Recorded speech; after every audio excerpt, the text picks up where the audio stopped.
Hello, everyone, and welcome back. Once again, I am your instructor, Vernon Creviston. And what we're going to be doing today is going through, picking up where we left off in our last lecture, actually, where we were kind of talking about the different people that were coming to these colonies. We're taking a little bit bigger focus of those colonies, seeing how they work together, integrated together, and of course, seeing what really drove a lot of this growth. And one of the things I tried to point out in our last lecture was the fact that it was enslaved Africans that were providing a lot of the value, creating a lot of the wealth in these colonies, one way or another, either through their transportation and sale of human beings and slave trade for a lot of the New England colonies, whether it be as labor in the middle colonies or the southern colonies, or in the products that they created, right? Uh, Regardless, slave labor was an incredibly important part of building the economic wealth of a lot of these colonies. And as I tried to point out, slowly but surely, these colonies are growing, they're integrating, and they have a lot in common, especially the way they run themselves. And it's an important thing to kind of remember from the last couple of lectures, is that these colonies have kind of a general sense of of themselves politically. There are colonial assemblies in every single colony. They all feel that they have at least some degree of autonomy. Now, they're not thinking they're not English. They definitely are English. They all follow the same king. They use the same laws. They're protected by the same military. All of that is commonality. But on a very real way, because they're 3,000 miles away, a voyage that could take about 6 months round trip to get back to England, on a day-to-day basis, these colonies feel they have to run themselves, right? So if you're a landed person, especially with a lot of land, hundreds or maybe thousands of acres, you really do have a political voice in these colonies. You really do get to make a lot of the decisions on a local level. Now, there is some checks and some balances to those powers. These assemblies can't do whatever they want. Again, they're part of this English empire, eventually the British Empire, and they have to listen to their king or queen. They also have to submit at least somewhat to Parliament, the British Parliament, the one that runs England and Britain, so that they acknowledge that there are greater powers than themselves. But definitely they are part of this thing called the English or British Empire as it evolves into. And they're more economically maybe connected together than in any other way during this period. Well, what we're going to do in today's lecture is kind of expand that focus again. We're going to cover a little bit more territory this time, so this one's going to be a little bit more confusing. We're not going to go as chronological as we have in previous lectures. We're going to jump around a little bit, but we're going to see how connected these colonies are to this empire that they're a part of, see a little bit of how important they are and how they influence it, right? Because this isn't just a one-way street here. It's not just Britain telling the colonies what to do. The colonies are sometimes going to influence Britain as well. And we're going to see that in one of the first things we're going to investigate here. So in this particular lecture, we're going to see how these colonies fit into this bigger thing called the English or the British Empire, and kind of how they influence it and are influenced by it. Okay. To do that, we're going to look at some important events. Three that are really going to become critical in the development of these colonies. First is a kind of a religious reawakening called the Great Awakening. And we're going to get into that. That happens in the mid 18th century. We're also going to look at a thing called the Civil War that happened almost a century before that, in the 1640s. That's going to have a big part to play in why these colonies feel they have at least some political autonomy. And then, of course, we're going to look at these wars that dominate Europe in the 18th century. These wars, as historians call it, wars for supremacy. What's going to be the big power of Europe? Is it going to be France, Britain, Spain, or Austria, or Russia? Which one of these countries is going to be the dominant power? They're actually fighting that out here in the 18th century, and their empires are absolutely critical to successfully winning these wars. So we'll take a look at that, and then of course we'll look at some of the ramifications of that at the end, okay? So that's kind of what's on tap in this particular lecture. So let's go ahead and get started, and we'll talk about this, one of these first events. It really shows the bilateral nature of these empires, right? Especially of this English-British empire, how what happens in the colonies sometimes can influence what's happening back home in Britain. And that, of course, starts with this thing called the Great Awakening. Now, as I've kind of tried to point out, religion is a part of these English British colonies. And by 1730s, it is now the British Empire. Britain's kind of, or England's reinvented itself as a bigger entity by this point. But as I also have tried to mention, while religion is definitely there and it's a part of every American colonist's life, right? These English settlers as they come here, they're bringing religion with them, but it is sometimes kind of tenuous. Even in places like New England, where religion was kind of the underpinning of the foundings of those colonies, religion had kind of become less and less important, especially as more and more non Puritans moved into the New England region. A lot of people still went to church, they still supported their churches, but it wasn't the focus of their lives. It wasn't kind of the determining factor of how they organized and ran their lives. They were much more commercially oriented by the early 1700s. Religion had just kind of lost its way. And the way I'd like to try to kind of point out things is for a lot of people, especially in New England, but really across the American colonies, even back home in England or Great Britain, uh, religion had kind of gotten boring. They were telling the same sermons over and over again. Maybe the best example of this is what happens in New England. Remember, one of the first big leaders of the Massachusetts Bay Colony, John Winthrop, a guy that helps actually establish it and is its first governor and a major religious leader for that colony, he was a minister. He led church services in that colony for most of his life while he was there. And then his son did the same sermons, and then his grandson did the same sermons. So what is kind of amazing here is by 3 or 4 generations in New England, you're hearing the same sermons every day given by the same people, essentially, right? Not a whole lot has changed. So the way I like to liken this to is if you're familiar with a show called The Simpsons, which has been around for a long time, but a lot of people don't watch it anymore. But there is one particular character by the name of Reverend Lovejoy. And this particular character, right, he is a religious leader in this fictional cartoon community, and he has a certain delivery style and it's boring, right? He's very monotone in his delivery. It's very much about just sit there, be quiet, listen to me, and then go home and kind of ignore me the rest of the day. That's kind of what had happened in a lot of these religious communities, especially in the American colonies. Religion had just really lost its central place in a lot of people's lives. Well, something's about to happen here in the 1730s to change all that. A new generation of ministers, born in the colonies, right, especially in these New England colonies, where they still send people to school, where they want people to read their Bibles, where they at least still kind of go through the motions of paying attention to religion, right? A new generation of these ministers comes along and they say, "Wait a minute, we're saying the same things we've always said. This is not the way it should be. We should be appealing to people emotionally. We should be not just giving them these long, rational lectures as to why they should be a good person. We should remind them that if they don't become a good person, if they don't read their Bible and listen to God, bad things are going to happen to them. They're going to be punished." And they start setting out with these very fiery sermons, these ones that aren't just based on logic that, hey, you need to do the right thing here so that you can go to heaven instead of hell when you die, that sort of stuff. They make it very emotional. They say that, look, you're a bad person. You need to be a good person. And a lot of people will be looking at themselves saying, wow, I thought I was a good person. Now this guy's telling me I'm not good enough, right? I need to do more. And in a big way, they start catching on because it's new, because it's different, because it's emotional, and it just kind of appeals to people's base instincts. It's not just kind of these kind of intellectual lectures like they'd become for so long. It really does catch on with a lot of people, and especially and one of the big things that comes out of this is these new brand of ministers, people like a guy Jonathan Edwards, really the first of these new ministers to come along. Because they're outsiders, right? They're not actually the local church leader.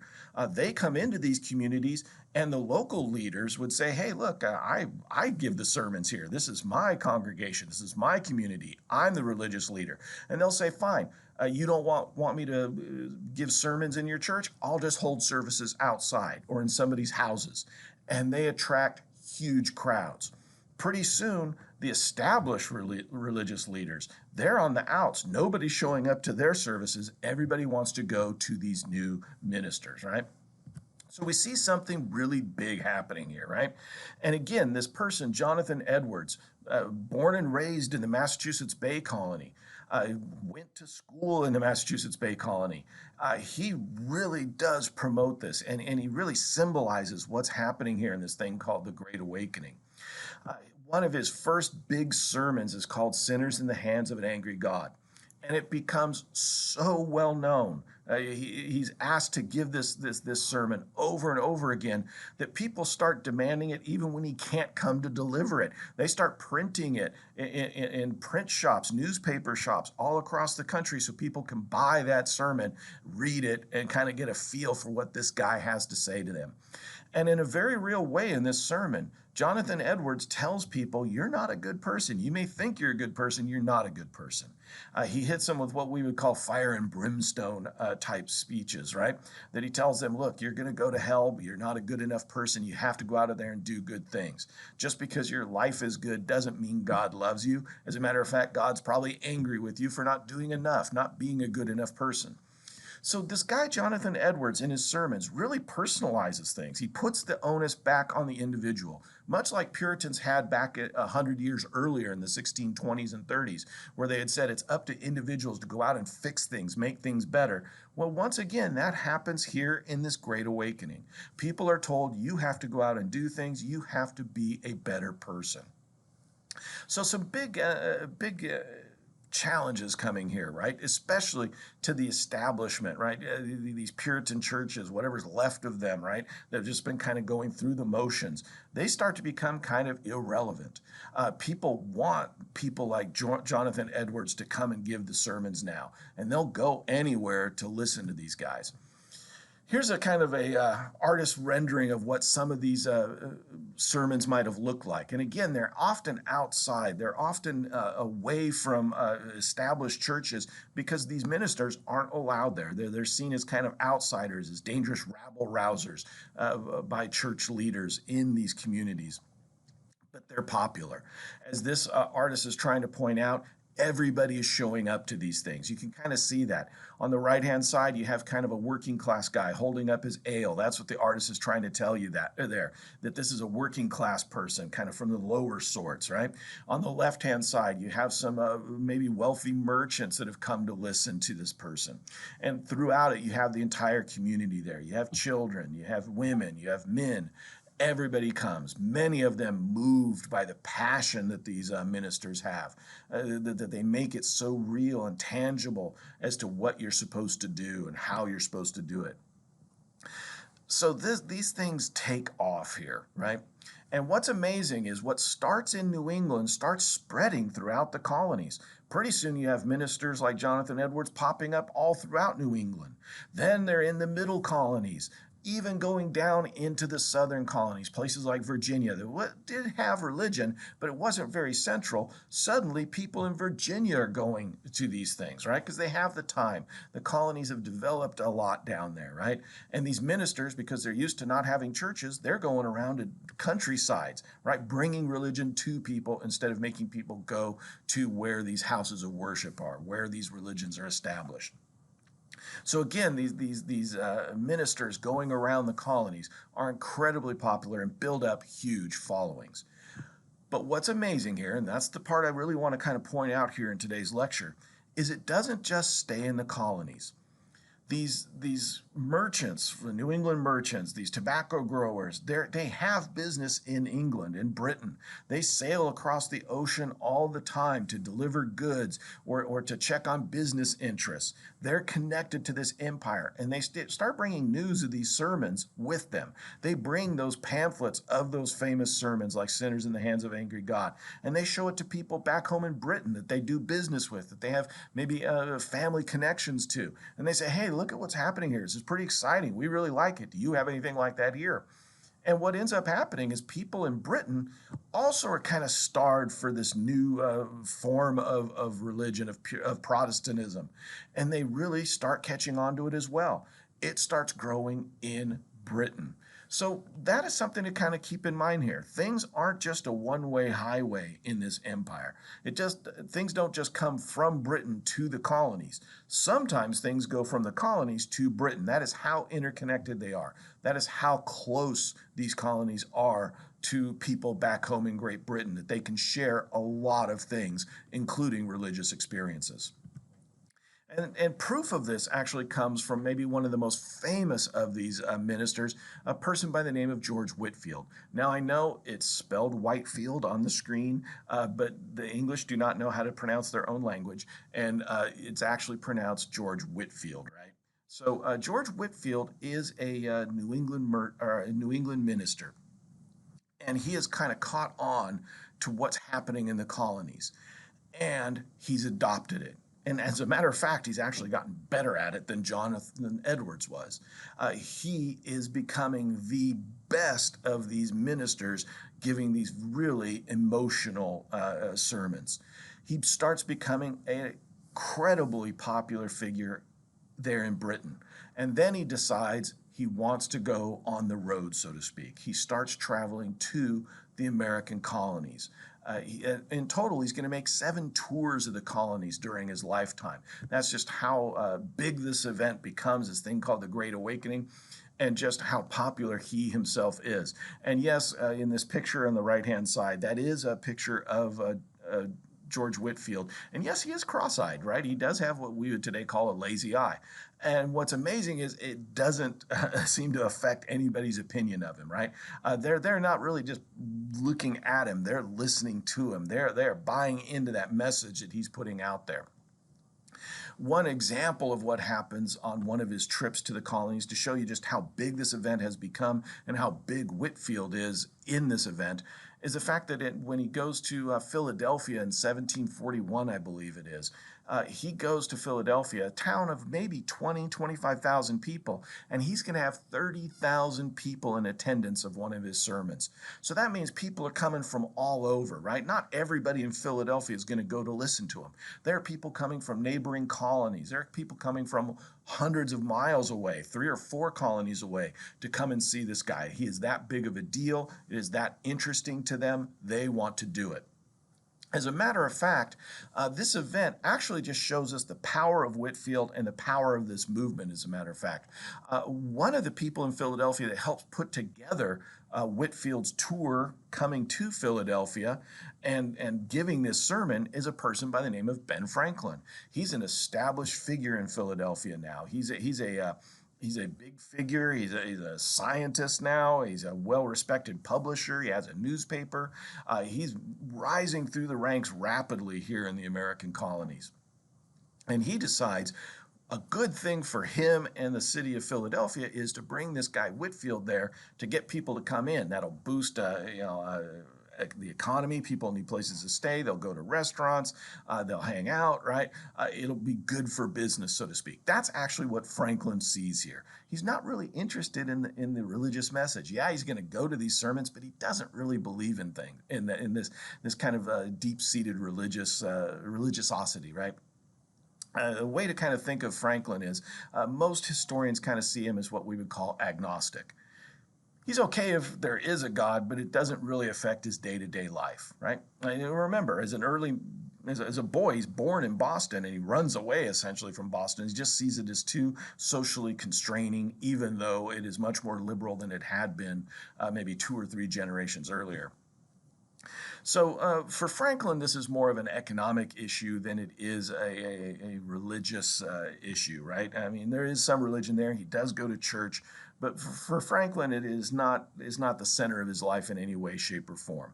But look at what Franklin writes in his diary about this event when Whitefield comes to speak, right? So Franklin kind of records, in the course of Whitefield's sermon, I knew he was going to finish with a collection. And that's how these ministers made it possible to travel about. They'd send a plate through the audience, and people would drop money in there, and they would collect that money, and they would use that money, these ministers, to pay to get shipped to the next town, to buy their food, buy the things they needed to set up for their big meetings, right? That kind of stuff. So Franklin sees, all right, we're winding down here, and this guy's going to start asking for money. And Franklin writes, and I silently resolved he should get nothing from me. Franklin's saying, I don't believe in all this stuff. This isn't, I just help set this up to help the town out and help me out as a business person. I'm not interested in giving this guy any money. I had in my pocket, he continues, a handful of copper money, 3 or 4 silver dollars, and 5 pistoles, small pieces of gold, right? What he's saying here is, I got money. I could give it to this guy, but I'm not going to. As he proceeded, though, Franklin says, I began to soften and concluded to give him the coppers. So think about that. Franklin saying, all right, this is so entertaining. I'm having so much fun listening to this guy that I need to reward him with at least the copper coins, right? Like throwing pennies in the collection plate. Another stroke of his oratory made me ashamed of that and determined me to give him the silver. All right, this is so good. I'm having such a good time that I'll give him my quarters and dimes as well as my pennies. And he finished so admirably, he continues, that I emptied my pocket wholly into the collector's dish, gold and all. So here, Franklin's saying, look, I didn't believe any of this stuff. I didn't care about any of this stuff. And now, all of a sudden, I'm giving everything I got in my pockets. Dollar bills, coins, doesn't matter. He gets it all. That is just how powerful these ministers were. It's how popular they were. It's just how well they resonated with their audiences. They're incredibly powerful speakers. And think about this, right? You've got 30,000 people here in a world that doesn't have speakers, electronic microphones, none of that stuff. So how do you make this happen? How do 30,000 people listen to this guy, right? They've got to be quiet. It has to be organized. People have to know how to get to their seats. And they have to be willing to sit there silently while this person speaks, sometimes for maybe an hour, hour and a half, maybe 2 hours, right? So that is an incredible amount of discipline. And that's really, when we get down to it, some of the important things we want to kind of keep in mind about this event. First and foremost, it is kind of an anti-institutional event. Again, ministers like Jonathan Edwards were from outside of the established churches in the American colonies. And they kind of said, look, we don't need that church. We can do this ourselves. I, as a minister, you as a congregation, can decide what needs to be done here. And in a very real way, what a lot of these ministers, Whitefield and Edwards, are saying is, it's up to you to fix things. It's up to you to make yourself a good person, to make your community a good community. That is your responsibility. So in some ways, it's kind of challenging people to once again kind of take ownership of themselves and their course of action, if you will. Again, kind of because religion had gotten so staid and so repetitious, a lot of people just kind of stopped doing things, right? They went to church and listened, but they didn't actually do the things that they were being told. Well, now this new message hits, resonates, and people are out there challenging authority, saying, what's the best way to do things? This is what I think needs to be done, and doing it, right? So some historians have kind of said what was awakened in this thing called the Great Awakening was the spirit of American democracy, this idea that any individual can actually make a difference. That had always actually been there in kind of English or British traditions, but it is very big scale now because of this Great Awakening. Another big thing that we want to kind of keep in mind is this is a huge intercolonial movement. For the first time really in their history, as these colonies have developed and grown and spread out, they're actually getting to know each other now. They're traveling to each other's colonies to go watch these events, to take part in these events. And it means people from Virginia are going to Pennsylvania, people from Pennsylvania are going to Massachusetts, people from Massachusetts going to New Jersey or New York, right? They're moving around a lot more than they had. Now, that doesn't mean that they weren't connected. They were, but it was limited as to who was actually going about traveling around. It gets to be a much bigger scale now as these colonies have really developed, right? The death rates have really crashed. It's not as dangerous to be in these colonies as it was 100 years earlier. Their populations are booming. So they really can take advantage of that now, and they can get around and move around much easier than they ever have before.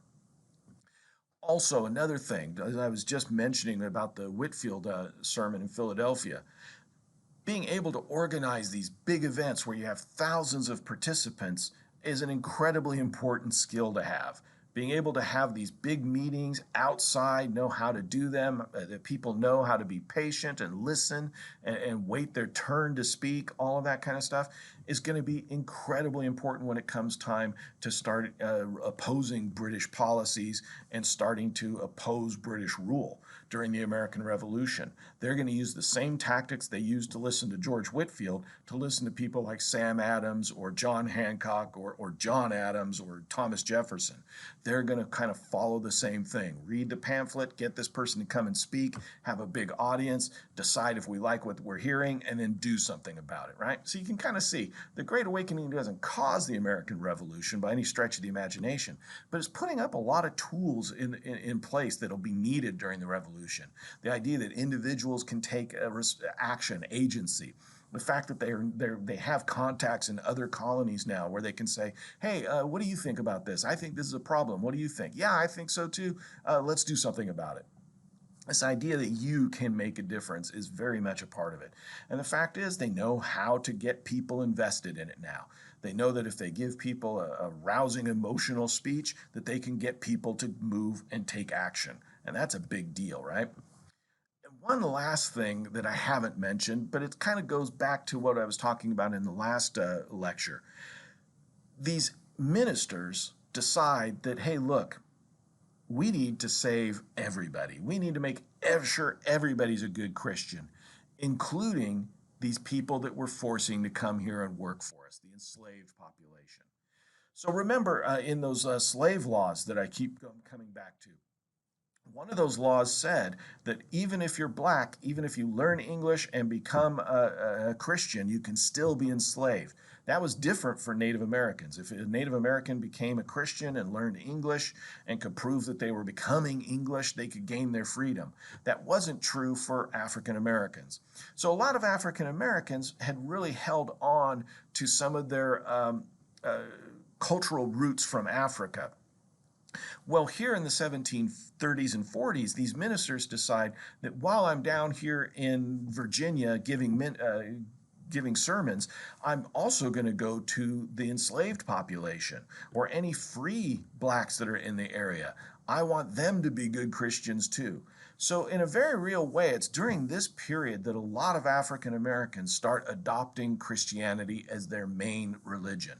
And again, it's that different form of things, right? Led by people, by these sermons that are very emotional. A lot of African Americans will take that emotion and incorporate it into their version of Christianity that focuses more on slaves gaining freedom and resisting their masters than what a lot of white ministers are saying about how slaves need to obey their masters. So you kind of see this is a significant event in a lot of ways. It's gonna bring the African American population closer to the white population as far as ideology and kind of religious viewpoints, but it's also going to allow African Americans to kind of have some agency there, so their own version of Christianity, if you will. So again, kind of keep in mind, this event doesn't actually cause the American Revolution, but it's going to put a lot of things in place that are going to make it possible, right? And that's really what we want to notice here. The last thing I want you to remember about this is the fact that this actually starts in the colonies and transfers itself back to Great Britain, where it's incorporated and then sent back to the colonies. So again, it kind of shows this bidirectionalness of this English-British empire. The fact is that things that happen in one part of the empire eventually make their way around to the entire empire. That's why some historians call this the Atlantic world, right?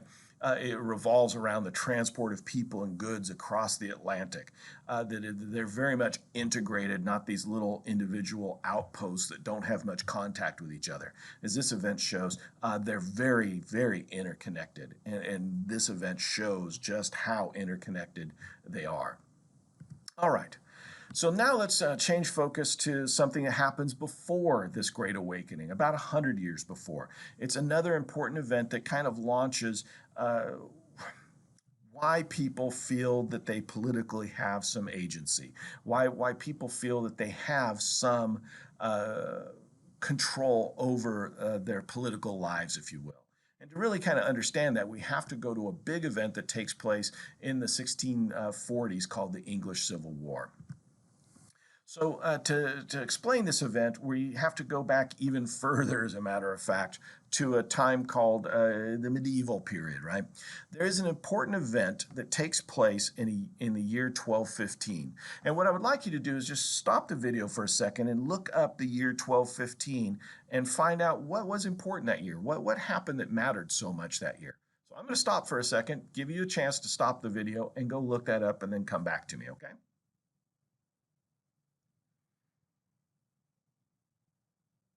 All right. You should have had a chance to look that up. What you should have noticed when you Googled 1215 is that's the year a thing called the Magna Carta was created. Now, Magna Carta is a Latin term that literally just means Great Charter. And what had happened is in 1215, England was, well, stuck in wars, right, in a series of wars throughout Europe. And to fight those wars, the king at the time, John I, had to incorporate a lot of taxes to pay for the military operations that England was undertaking. Well, the war had not been going particularly well for England, and King John I had to raise additional taxes. And of course, taxes in the medieval period were basically placed on things you owned. So if the more stuff you owned, the more land you had, the more taxes you paid. Kind of makes sense. You're the person with money, so you're the one I'm going to get taxed. But John, the king, had placed many taxes in a short period of time. At this point, even rich nobles were starting to feel the pinch. They were starting to feel like, hey, I have really been paying a lot of taxes here. And in 1215, they decide we've had enough. And that's where they do something interesting. They call their king to a meeting, right? They force the king to come to them, and they hold a meeting with the king and say, look, you're the king, you're in charge, but you can't do just anything you want. You have to listen to us, some of your richest, most powerful nobles as well, because we're the ones that have the money. We're the ones that control all the land. It's kind of a unique feature of English monarchies, is that the English monarchs often aren't the wealthiest nobles. They're often not the most wealthy families, which means they always need money. Who do they get it from? Those wealthy nobles and families in England. Well, this meeting in 1215, where they forced their king to sign a charter, really does something remarkable.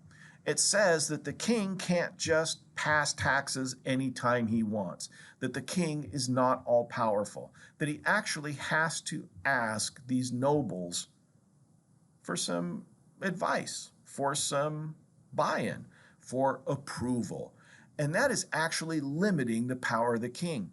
Up to this point, almost throughout Europe, there was this idea of divine right, that if you were king, God wanted you to be king, and you kind of represented God in a certain way, right? In this medieval period, popes often sanctioned kings when they took over. Popes gave those kings authority, right? These religious leaders endorsed secular leaders, and by way kind of gave some of their authority to those kings and queens. Well, this document, the Magna Carta, actually limits some of that power. Maybe in a more of a theoretical than practical sense, but it did say that the king had to ask for the approval of some of his nobles before he could place new taxes. And that there would be an advisory body, a thing called parliament, where these nobles could get together and help the king run the country. Now, John was so desperate for money and so politically weak, right? He just didn't have the troops to put down a rebellion. He had to agree to this. And off and on for the next 400 years, this Magna Carta is used at times to check the power of kings, and sometimes it's kind of ignored. But this thing, Parliament, does keep meeting, and it becomes more and more important over those 4 centuries. Slowly but surely, Parliament coalesces into an official body called the House of Lords. Nobles that had a lot of land or had a lot of money could actually join this Parliament and start helping the king run the country. They'd be the ones that would be chosen to be ministers, to fill out certain functions in the government, to do things for the king. And as Britain grows, or as England grows and becomes more powerful and its economy grows bigger, pretty soon people that were not noble that had money started saying, hey, wait a minute, I'm being affected by these taxes too. I actually have more money than some of these nobles that are in the House of Lords. Why don't I get a say in all of this? Why can't I give my approval to what the king wants to do? So they have to create a second house in Parliament to go with the House of Lords called the House of Commons. Now people that weren't landed could actually become members of the government and become advisors to the king. So all through this period, this thing since the Great Charter, the Magna Carta, called Parliament, has grown in power and kind of purview. The things it does has grown quite a bit. But gets challenged in the 1640s. We have to return back to what I was talking about when we were looking at the New England colonies. A new king has come to the throne in England. He's also the king of Scotland. His name is Charles I. And now as the head of the Church of England, right, that's part of what the king of England gets to be, is the Church of England. He is not excited about listening to other people. He runs the country, he runs the church. He believes in that idea of divine right, that as king, he gets to do whatever he wants, and he doesn't need Parliament or rich nobles or even rich commoners telling him what he can and can't do. So after he takes the throne, a few years after taking the throne, in 1629, he tells Parliament, go home, I don't need you, I'm going to run the country on my own. But there are these legal precedents now. He can't actually issue new taxes because Parliament has to approve them. So he's really is kind of constrained in what he can do. But he tries to ignore it and pretend like this Parliament doesn't really exist anymore and that he is the sole power behind the country, right? And for the most part, the country goes along with him. It's one of the reasons why Puritans feel England is corrupt and they have to go create their own colonies. It's why Jonathan Winthrop is saying we have to get out of here now. This guy is unchecked and he'll do whatever he wants to us, not just taking our lands and our titles from us, but he'll start throwing us in jail, maybe even killing us. Because remember, these Puritans want to get rid of the Church of England or change it. And they want to get rid of those indulgences. Well, those indulgences and the church lands and the monies they produce are going to the king. It's one of his big revenue streams. He doesn't want that church taken away from him. So he's trying to purge these Puritans and get them out. And it's sort of successful. Again, tens of thousands of Puritans are leaving in the 1630s to head to these new colonies, right, to spread England, to spread their version of Protestantism. So for a while, it looks like Charles I is going to have his way. But then he decides to exercise his authority even more. In the late 1630s, Charles I decides, you know what, it'd be better than just having the Church of England in England is spreading it out throughout the areas I control. Remember, he's also the king of Scotland. Now, Scotland has its own Protestant church called the Presbyterian Church. That is the church most Scots belong to. But he, Charles I, is not the leader of it. He doesn't control it. It's controlled by its own leadership. So Charles I decides, you know what I'm going to do? I'm going to expand the Church of England into Scotland. I'm the king there. I can make this the official church. Now, again, what that means is when you say this is the official church of our community or our country, it means people have to pay taxes to support that church. That's really what Charles I wants. He's going to expand the Church of England. People are going to pay taxes to it, and some of that money will come to him. So he tells the people of Scotland, hey, you can still go to your Presbyterian church, but you have to support this official church, this Anglican church, as it's also known as, the Church of England. You have to support it as well. So if you're Scottish, now you actually have to support the church you want to belong to, and now you have to support this one that your king's telling you you have to support. Well, Scotland considers it, well, was a fairly poor country at the time. Didn't have a lot of great land to grow crops on, didn't have any cash crops. A lot of people in Scotland were already starting to head to the colonies to try to get land to kind of build up their economic futures. They really didn't like this idea of the king taking from them. And also, if you've ever met a Scottish person, and this is not to be offensive in any way, shape, or form, but the stereotype of Scottish people is they are very stubborn. And when they're told to do something they don't want to do, they often refuse to do it, right? And that's actually what happens with Charles I. When he tries to expand the Anglican Church into Scotland and starts collecting taxes from them, they refuse. As a matter of fact, the country of Scotland rebels against their own king, Charles I. Now Charles I has a big problem. He has a rebellion on his hands, which means he needs to raise an army and go crush that rebellion, or he might lose the throne of Scotland. But he has a problem. The only way he can raise money and raise troops is technically if Parliament gives him authority to do this. Now, members of Parliament say, look, we're willing to help you crush this Scottish rebellion because we don't think it's good for England either. We like the idea of making them support the Church of England because that helps us, right? But they say, look, Charles I, we will support you.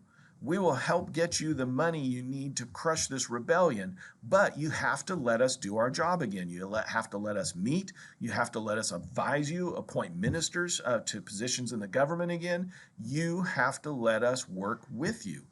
And Charles I says, no.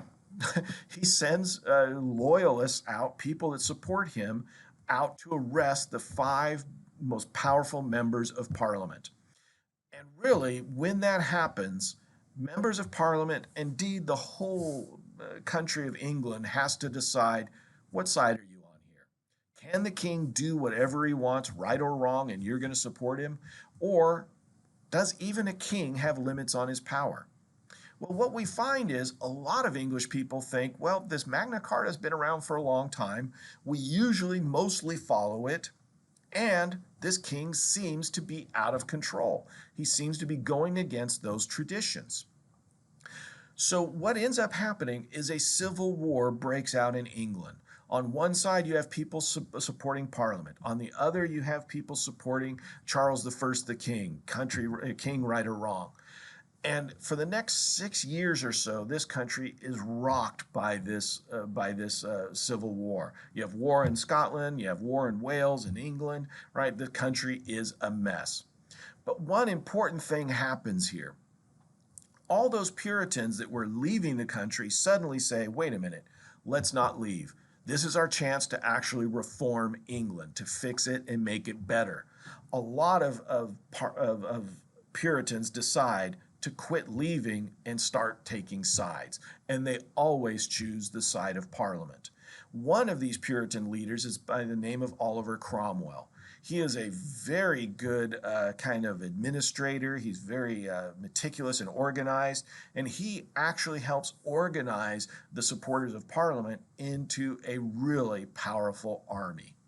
So powerful, as a matter of fact, that in a series of battles, he's able to defeat the king's forces and even capture the king himself. And then these Puritans put their king on trial and say, look, he has gone against the will of the people. He has gone against the will of God. He has gone against this Magna Carta. And for that, he is treasonous and needs to be put to death. And they do. They execute their own king. So it tells you just how quickly things have changed, right? We went from having a king who said he can do anything he wants because he had a divine right to rule to killing that king. And then comes the big question, now that we've killed the king and forced his family out of the country, who runs next? Who runs this country, right? And what ends up happening is Oliver Cromwell says, I'll run the country. Not as king, but through Parliament. He becomes known as what's called the prime minister, right? This role becomes officially kind of consecrated as a role of authority in England. The person that runs Parliament now has effectively the power of the king. And for the next 17 years or so, Oliver Cromwell is effectively a dictator, right? He can do pretty much anything he wants, and that actually rubs people the wrong way too. Now he's kind of acting like Charles I with the power of Parliament when Charles I was doing it through the power of his office as king, right? What a lot of English people decide is we really want Parliament and king to work together. We don't want one to be completely in control because that leads to abuses of power. It leads to corruption. They saw it with Charles I, now they're seeing it with Oliver Cromwell. So that brings us to kind of an interesting point here that we need to think about, right? Here in the 1640s, the people of England rose up against a king, and they've done that in the past as well, but this time they killed him, right? Usually they just force the kings to run away. This time they killed a king. And this is going to be kind of an inspiration that we're going to see for others to kind of follow. And what we need to ask ourselves is, do we remember a story here from earlier on, maybe in the first couple lectures, where we had a colonial leader who said you can rise up against a corrupt government and check its power? Do any of these names sound familiar, right? Jonathan Winthrop, William Penn, Nathaniel Bacon, Cecilius Calvert. It's one of those people that really kind of fits the bill that I'm talking about here. It's not Jonathan Winthrop. He's the guy that helped create the Massachusetts Bay Colony. He is a Puritan. He's against what the king's doing, but he's more about kind of setting up this model society for everybody to follow. So that's not really what he's doing. If anything, he's actually kind of inspired more by Charles I because he forces like Anne Hutchinson and others like Roger Williams out of the colony when they disagree with him, right? It's not William Penn. He's kind of a live and let live kind of person that establishes Pennsylvania. He wants to get people to work together more than anything else. It is, in fact, Nathaniel Bacon. Remember, he's the guy that leads that rebellion a few years after the Civil War is over in the 1670s in Virginia. Not against his king, but against the governor of the colony who he said wasn't doing his job. He was abusing his power, taking care of only his friends at the expense of everybody else. So these ideas that the English are dealing with here in the 1640s are powerful, right? They're going to actually change English, eventually British politics. There is an idea that you can oppose corrupt government. Nathaniel Bacon does it in Virginia. People, supporters of Parliament, do it in England. This is actually becoming part of English politics now, right? But England does have kind of a problem. As I mentioned earlier, they don't want just a king or parliament, they want a king and parliament. Again, this idea of checks and balances. So in 1660, when Oliver Cromwell dies, or the year after he dies, they decide to go back and bring a king back to the throne. And they go to kind of an unusual place, I think. They ask the son of the guy they killed, Charles I, they ask his son, Charles II, do you want your dad's old job back?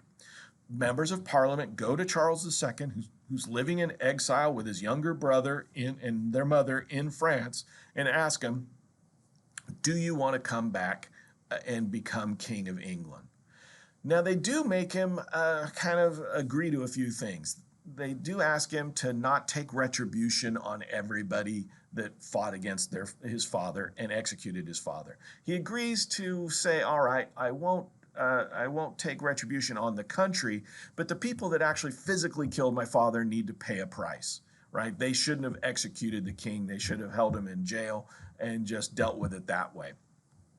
So they agree to that. They say, okay, you can take revenge on the people that killed your father, but no more. And he agrees to that.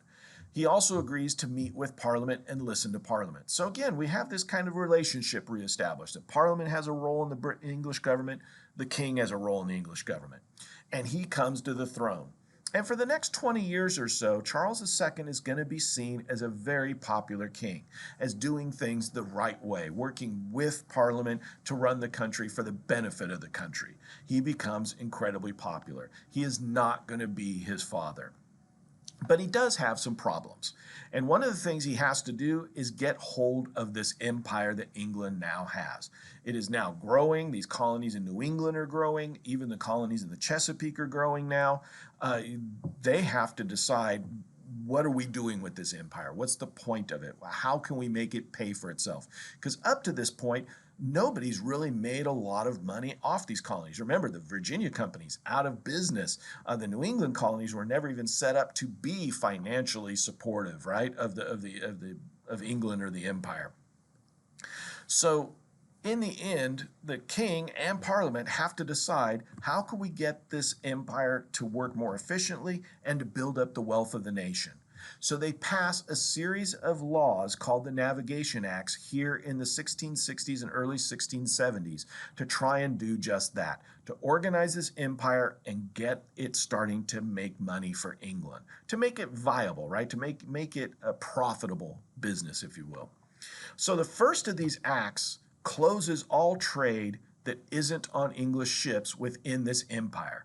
What that means is if you want to buy or sell something in this empire, it has to be from somebody that lives in the empire. It has to be a merchant in England. It has to be a tobacco grower in Virginia. It has to be a sugar planter in the Caribbean. It has to be a fisherman in New England, or a lumberjack in New England that you have to buy from. So if you're in England and need wood so that you can build furniture, you need to buy it from somebody in the colonies. If you're somebody in the colonies and want to buy furniture, you have to buy it from somebody in England. It actually makes sense, right? By closing off competition from outside forces, you're forcing people to trade within the empire, build up these trade relationships, and build up economic activity in the empire. Now, the problem here is sometimes those are very expensive goods, right? Maybe you could buy furniture cheaper from Spain or from France than you could from England. This law says you can't do that. You have to buy English products from English merchants. And this is a big deal, right? 1/3 of all English ships, again, is a New England ship, right? They're English, but they live in these colonies in New England.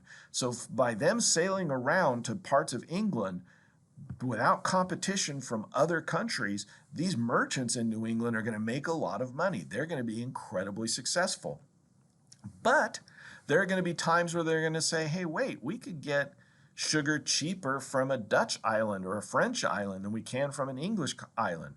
And they decide, we're going to still do that.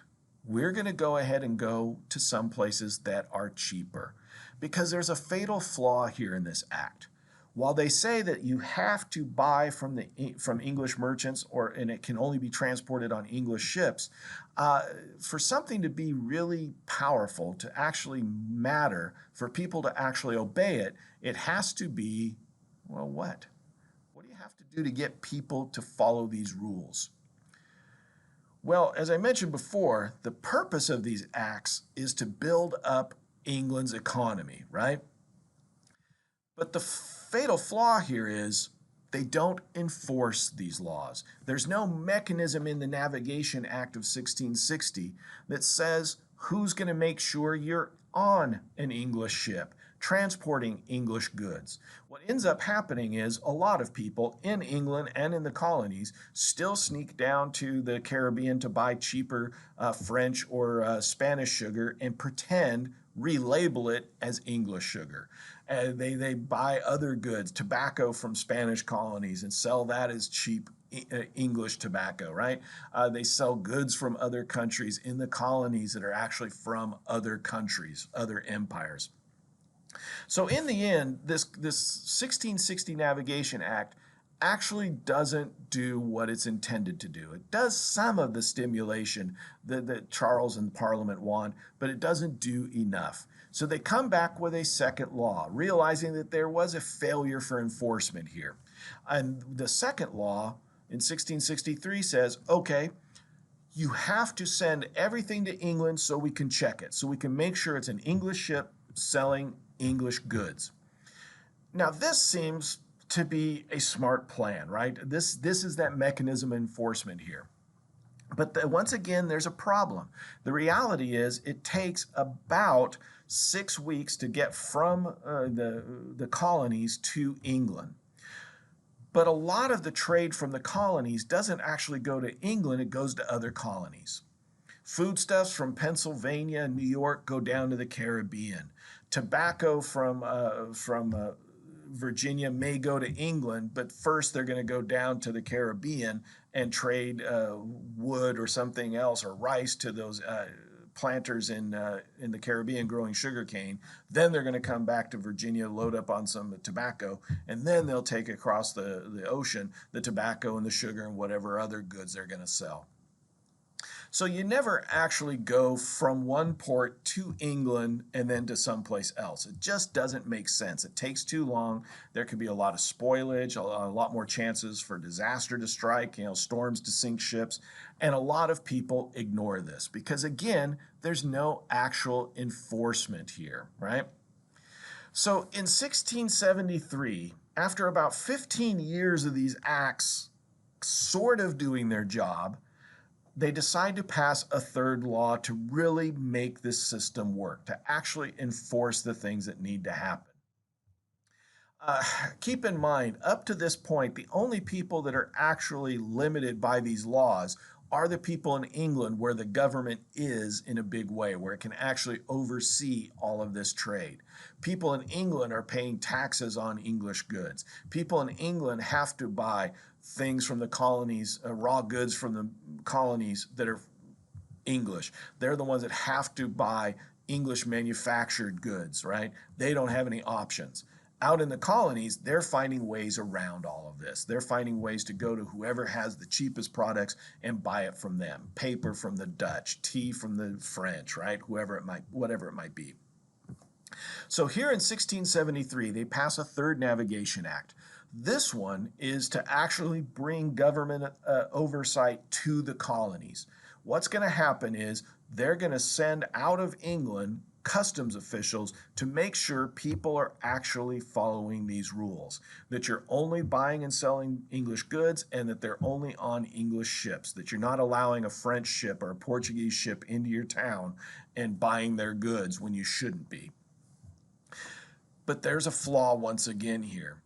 When they go to find customs officials in London and other parts of England to go out to the colonies, they find not many people are interested in this. They just don't think it's in their economic interest. After all, you're leaving a very good lifestyle in London where you have a lot of modern conveniences, you're close to the seats of power, culture, all of that, and you're being asked to go to the edges of the empire. Right? What you kind of see as rural or rustic areas that aren't very well developed. And there is some truth to that, right? There aren't theaters in a lot of the colonial towns. There isn't a lot of bustling trade or a lot of intellectual conversations to be had.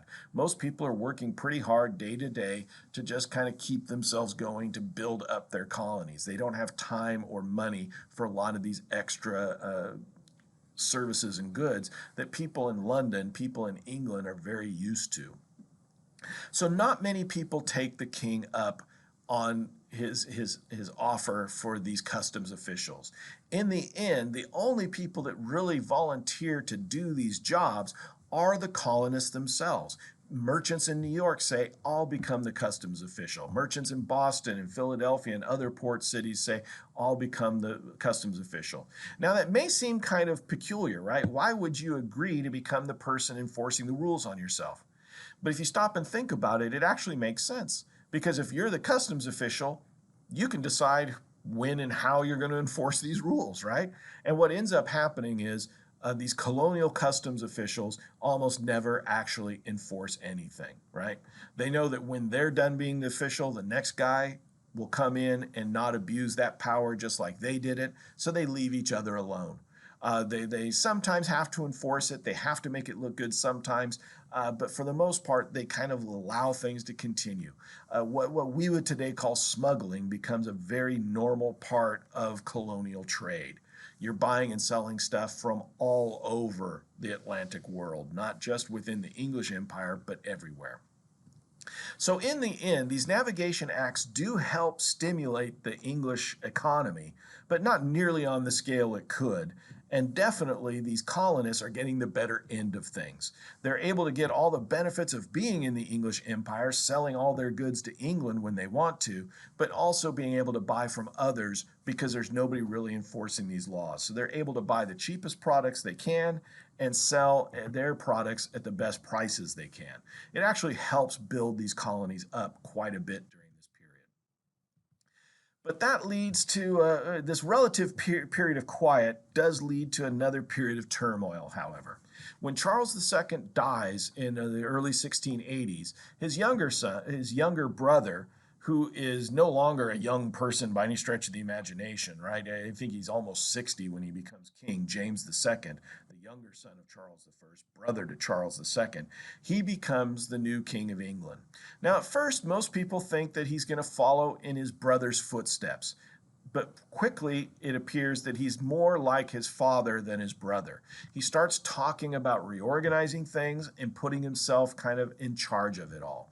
One of the things he decides to do, which actually makes sense from an English perspective, is he wants to get control of a lot of these colonies, especially in New England. Again, they're the ones that are going around the Atlantic world, sailing around the English Empire, buying and selling goods, transporting goods. And they're the ones that are the biggest at cheating the navigation acts. So one of James II's ideas is to kind of revamp these colonies. Take the colony of New York and all in Massachusetts and Connecticut and Rhode Island and New Hampshire and throw them together into one giant super colony.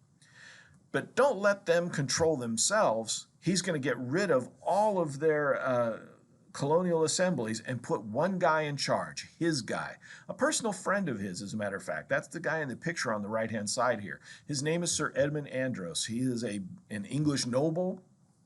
He's personal friends with James II.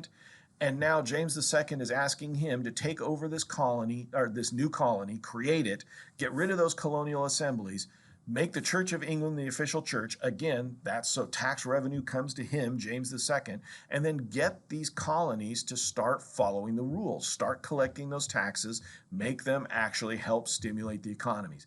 Because if he can get New England in line, then the rest of the empire will be very easy to follow along, right? And there's no way people from Philadelphia or Charleston or Norfolk, Virginia are going to oppose English authority or try to go around the English rules when they see what happens to New England.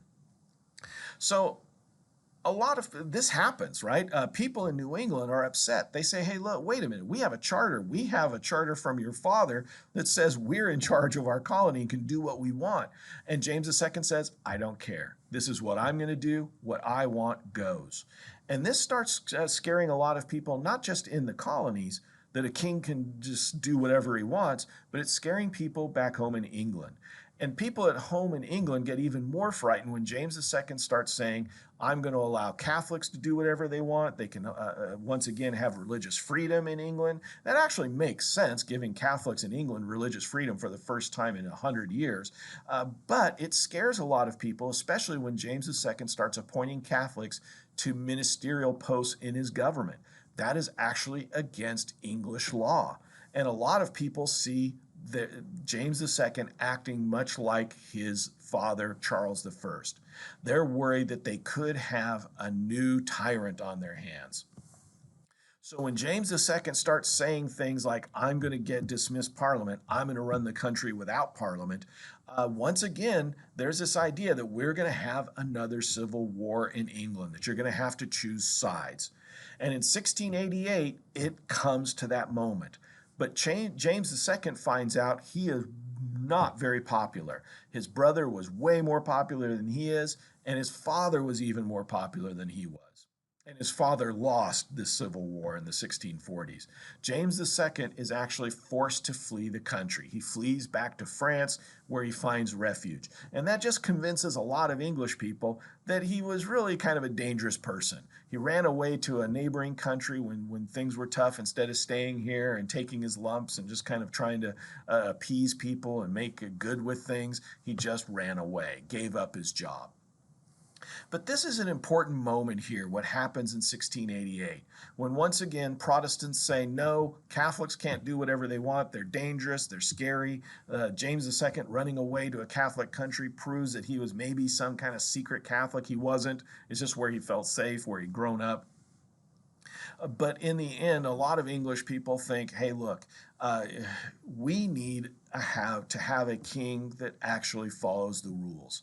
So they do something interesting here, right? They understand that just leaving power in Parliament won't work for them. They need a monarch that can actually work with Parliament, that actually agrees to working with Parliament in a very formal sense. So once again, members of Parliament start looking for somebody to try and work with them, to become the new monarch. And again, they kind of go to a curious place. They go to the daughter of James II, the guy they just got rid of, and ask her if she would like to be the new Queen of England.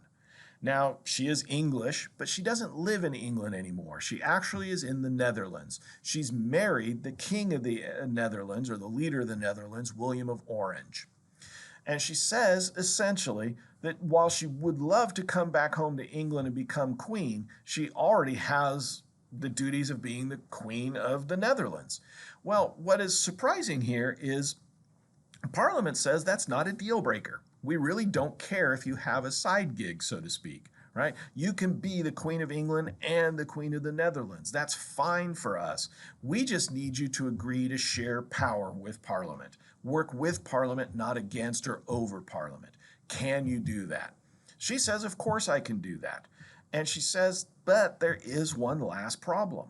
I would want my husband to come with me. I get to kind of share power here in the Netherlands with him. I would need to do the same for him in England.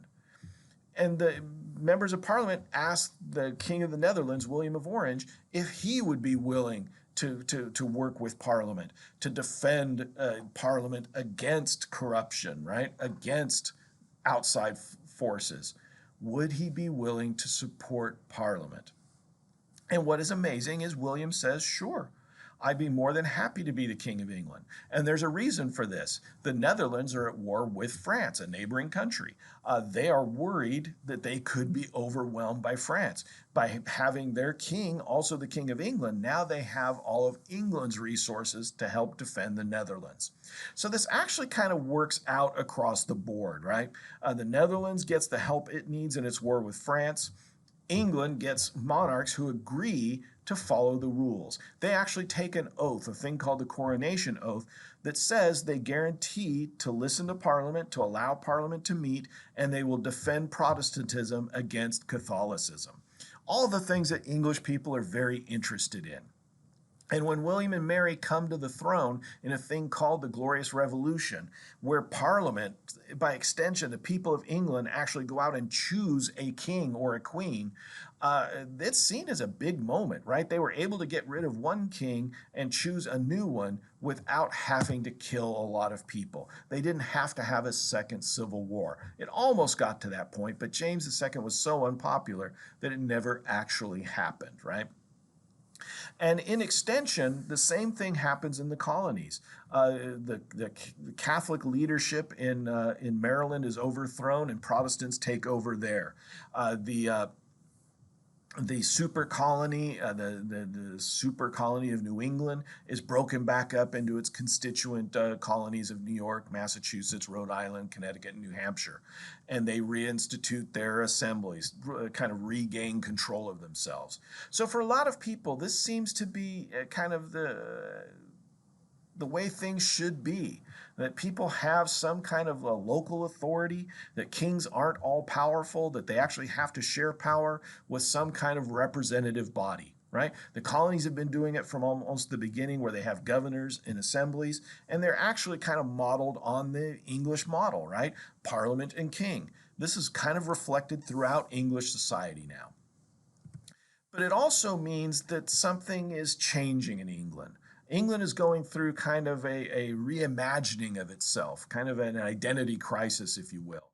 When William and Mary become the King and Queen of England, they are now at war with France. But that is not anything new. Since the 1300s, for almost 400 years, England and France have been fighting each other off and on. They actually fought a long series of wars known as the 100-Year Wars all through the 14th century. And it means that when these monarchs come to the throne, William and Mary, they have a big problem on their hands. France is a big, powerful country. It wants to be the power in Europe, and it sees England as a threat to that status. So they're constantly fighting with each other. It means England has to fight for its existence. It needs allies. England's focus is on France. It's on Europe, which means they're not enforcing these navigation acts. They kind of let the colonies do what they want. As long as the colonies are loyal and help out in these wars, they leave them alone for the most part. It's what we call a period of salutary neglect.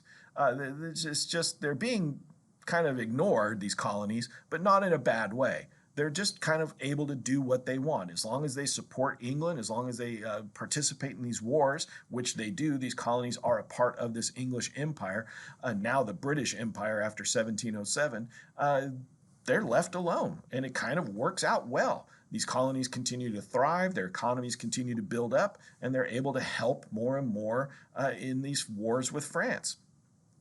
And during this period of salutary neglect, as these colonies are kind of developing bigger and bigger all the time, you see England reinvents itself. It is no longer just England and Scotland and Wales as separate entities controlled by the same people.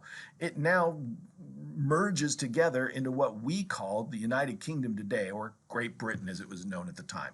So it's here in 1707, after this glorious revolution, that what we know as Great Britain emerges, right? It's a way to kind of marshal their resources, to kind of focus their attentions, to really make sure that they can resist France and win these wars. And of course, there's a little bit of turmoil here, right? These colonies are growing; they're giving away land still, or it's very inexpensive if you look at it that way. And things at home in England and Scotland and Wales are kind of chaotic. So it's during this period of the early 18th century that a lot of people start leaving England or Scotland or Wales or even Ireland and start going to these colonies. They see them as a great place to kind of get started, to really kind of rise up through the economic ranks. There is a lot of opportunity there to be had. So during this period, you see the populations just explode. New England had a population of maybe 30,000 people in the 1660s, spread out amongst those 3 or 4 colonies. By 1700, it was 250,000 just in those 4 colonies. The population of the entire region had tripled during this period as well. By 1750, New England had a population of about 450,000. So between 1700 and 1750, New England's population had more than doubled, right? The colonies themselves had a population of over 1 million now. And most people were pretty sure in the next 15, 20 years, it would double again, and indeed it would. By the time of the American Revolution in the 1770s, there are probably about 2.5 million people living there. Almost all of them had just come from England or Wales or Scotland in the last 20 or 30 years. So it's an incredible period of growth, right? It is an incredible period of change if you stop and look at it that way. The nature of Britain's government has changed. It is not just a king in charge of everything. Parliament absolutely has a huge role in running the country now. These colonies are absolutely critical to the growth of Britain's economy. They're important, integral parts of this empire. And defending that empire, defeating France, is definitely a big focus, right? And one of the other things that's kind of being transmitted here, right, coming back and forth across the Atlantic like a lot of other things, is this idea of representation. That if you're a landed person, either at home in England or Scotland or Wales, in Britain, or in these colonies, if you have land, if you're male, you should have a right to vote, that you have some kind of say. Now, it plays out a little differently, right? In Virginia, it's only the largest landholders that really get to hold power, hold office. Places like New England, though, anybody who wants to run for office that owns land really can. Same thing is true in Pennsylvania, a little different in New York. There again, it's more the large landowners that really get to hold political office, the most wealthy, but a lot of people get to vote and participate in democracy, in what we would call electoral politics. So a lot is happening here during this period, right? Especially this period known as salutary neglect at the beginning of the 18th century, when these colonies could kind of develop their own way of doing things, have their own institutions, pass a lot of their own laws. As long as those laws don't go against what Britain is looking for or trying to enforce, they can pretty much do whatever they want. Does not mean they're independent little countries. They're not. They see themselves as British, right? Remember, most of the people coming and living in these colonies in the 18th century are actually from Britain. Almost everybody is an immigrant to these colonies by 1750. But there are a lot of people that have grown up in these colonies as well, but they see themselves as British, right? They're part of this big empire. And because this empire isn't asking for a whole lot from them, it's really easy to see yourself as British during this period. Of course, this brings us to one of the big monumental moments, right? And again, it kind of shows how sometimes these colonies influence their home country as much as the home country is influencing the colonies, right? Again, it's bidirectional. And that happens during these wars for supremacy that take place in the 18th century to see which country in Europe is the most dominant country, right? Again, the 18th century is an incredibly warlike period for Britain and actually for Europe as a whole. Uh, the only way to really kind of compare it, to give us some kind of idea of what it was like to live in the 18th century in Britain or France, is to compare it to the 20th century for the United States. In the 20th century, the United States fought a series of wars, all of them at other places in the world. Europe a couple times, Asia a couple times, right? In Korea and Vietnam, those kind of things. So, in those 100 years of the 20th century, the United States was formally at war for about 20 of those years, okay? All in other parts of the world. Now, contrast that to what happens to Britain in the 18th century. From the early 1700s to the or from the late 1600s to the late 1700s, that 90-year span from the 1680s to the 1770s, Britain is going to be at war for about 40 of 90 years. About half the time Britain is at war. It is going to be fought in their colonies, in Europe, on their doorstep. This war is incredibly personal. And what is also kind of interesting is, unlike the United States that fought different countries in different places at different times, Britain is always fighting the same enemy, France. And when Britain goes to war, so do her colonies. When France goes to war, so do her colonies. These are imperial wars, whole groups going to war with each other. And another thing to kind of keep in mind is just the length of a lot of these wars between these countries. When William and Mary come to the throne, they fight an 8-year war with France. So these things don't just end quickly. They're long, drawn out affairs, which means you have to raise a lot of taxes. They're incredibly expensive. When their daughter, Queen Anne, becomes the Queen of Great Britain, she fights a 12-year war with France. When a new family takes over on the throne of England, the Georgians, right?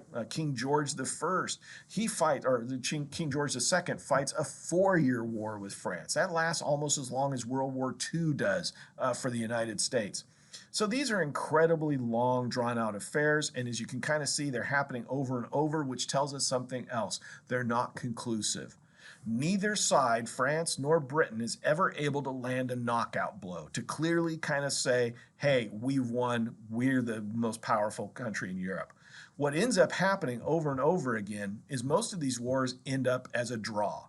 Whatever you lost during the war, you get back and you give up whatever you gained. And they kind of reset themselves at the end of each of these wars. And that's kind of what's happening here in the 1750s, right? Except there's some competition. Again, Britain and France are constantly at odds with each other. They're fighting over the same territory, including in North America. And again, when they went to war, these two sides went to war everywhere, in the Caribbean, in Europe, in Asia, and in North America.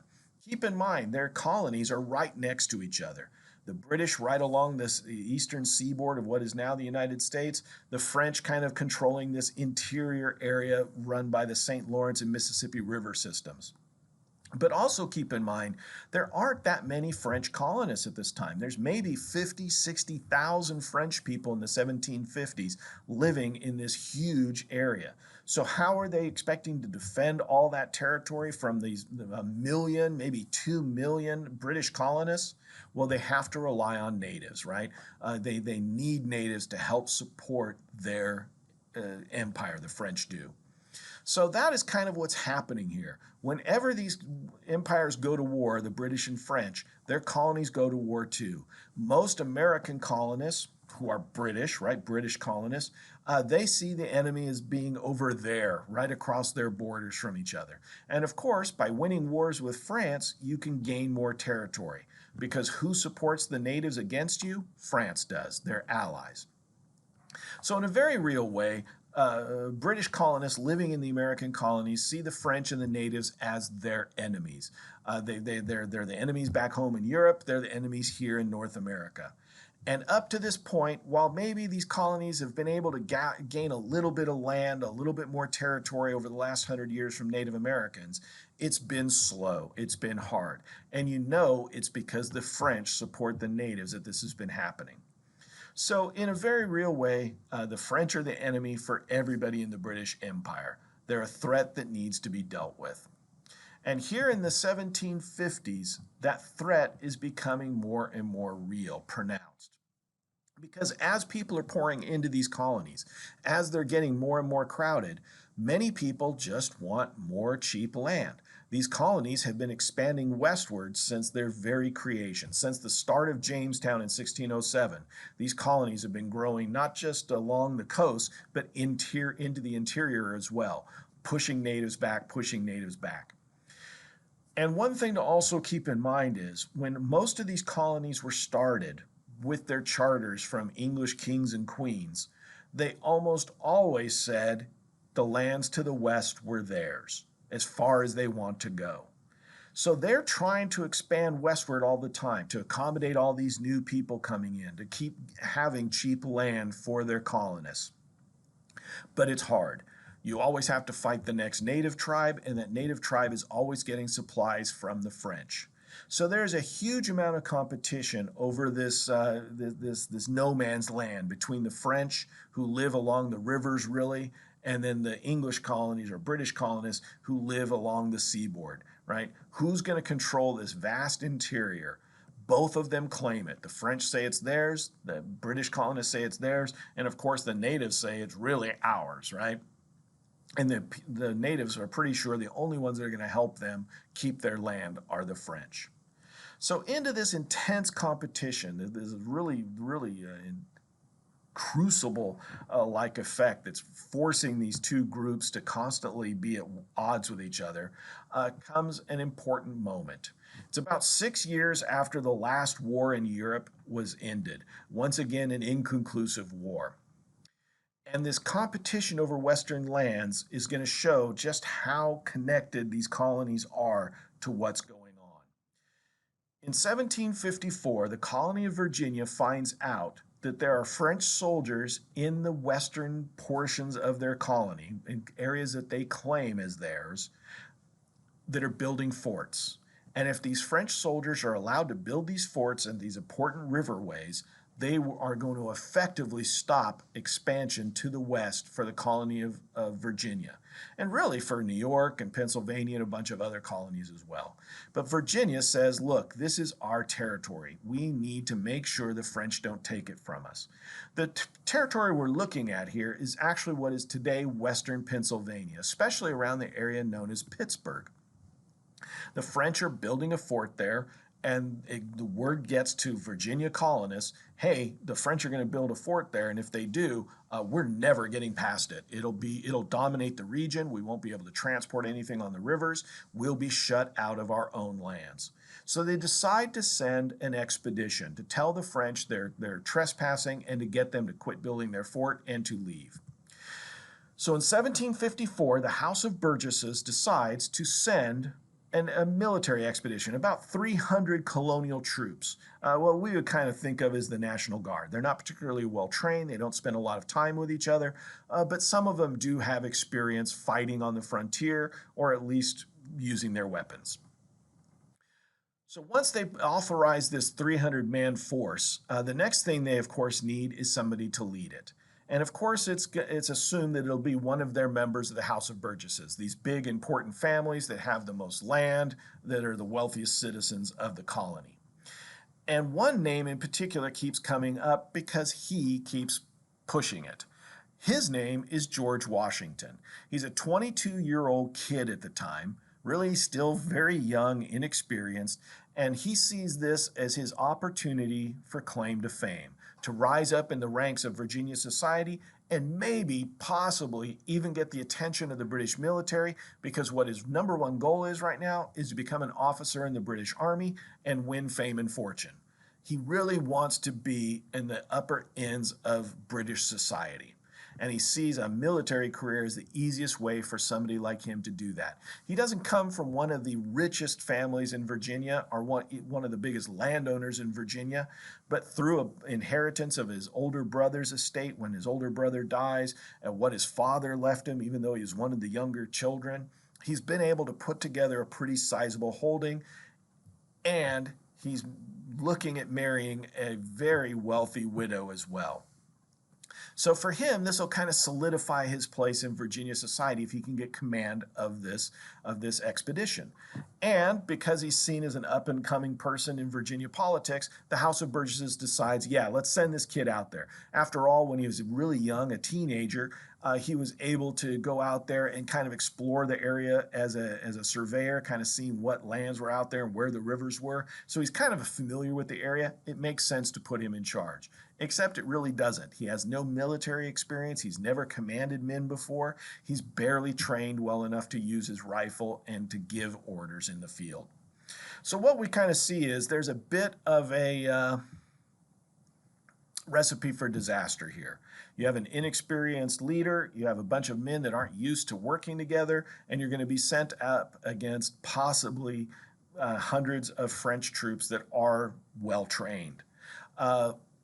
To help out in this, right, the members of the House of Burgesses in Virginia understand that this could be a problem. They asked some natives in the area that are working with the British, because they're at war with a neighboring tribe that's supported by the French, to join in on this expedition. And several hundred natives decide to do that. They see a chance to get even with some of their enemies and to stop the people that are giving supplies to their enemies, the French. So here this expedition takes off out of Western Virginia, about 500 men strong, nominally under the command of George Washington, a 22-year-old kid, as I mentioned before. And it goes about as well as you think it would. When they start marching out there into the wilderness, their native allies do a good job of guiding them in the right direction, getting them to where the French are without too much incident.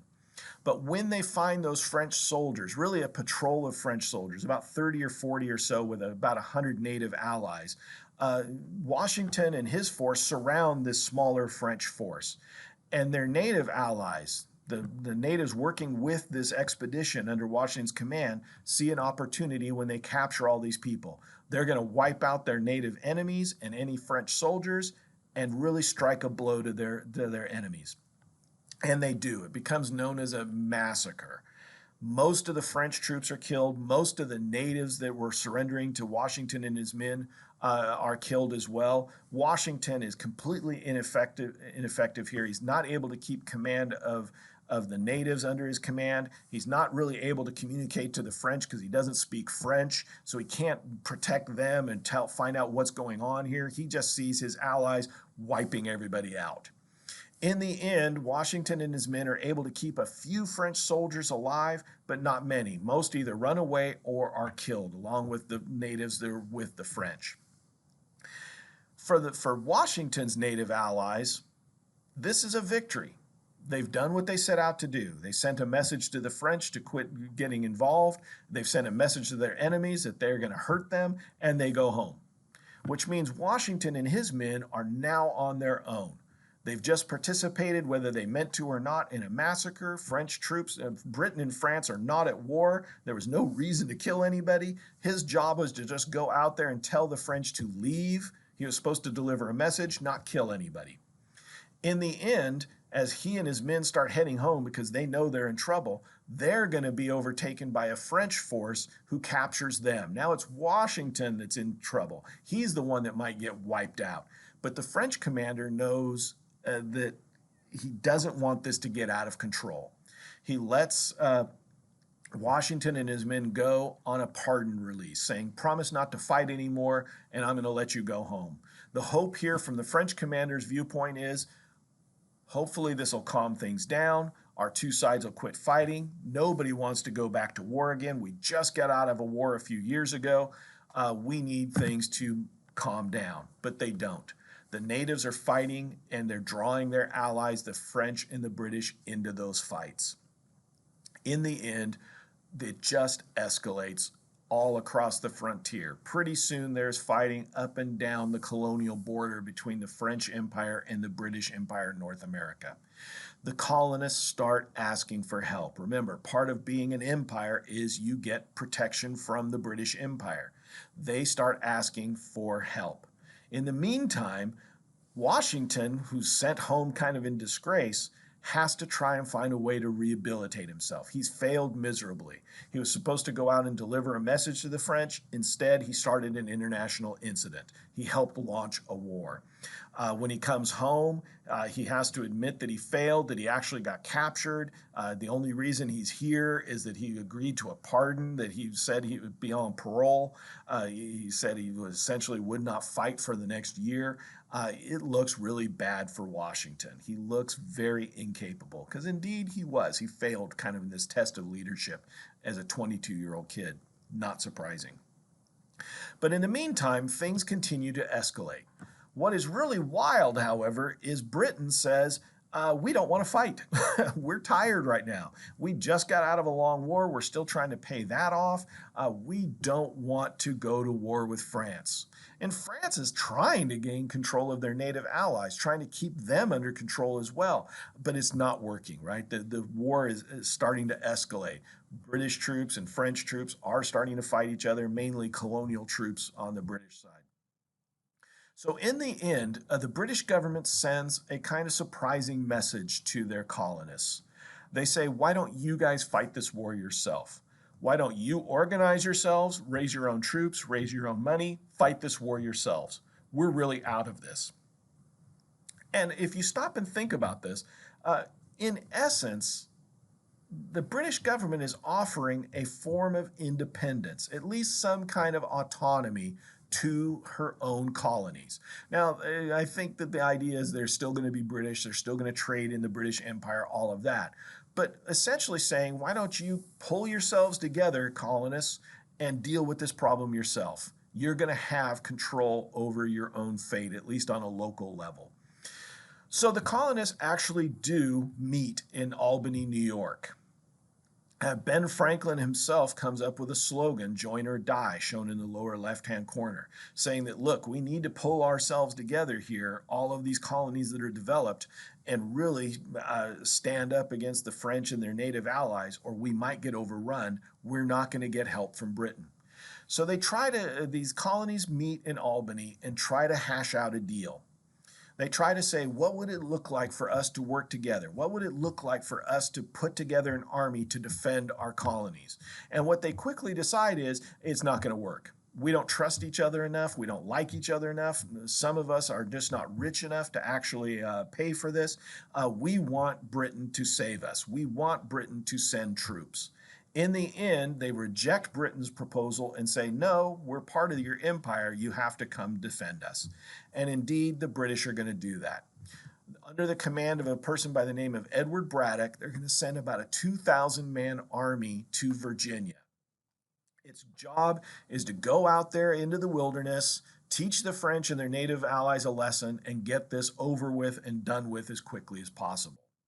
So Braddock lands in Virginia, near where Jamestown used to be, goes to Williamsburg, the capital now of colonial Virginia, and asks for more troops. He says, look, I don't have enough men together. I need people that know the way, that have experience.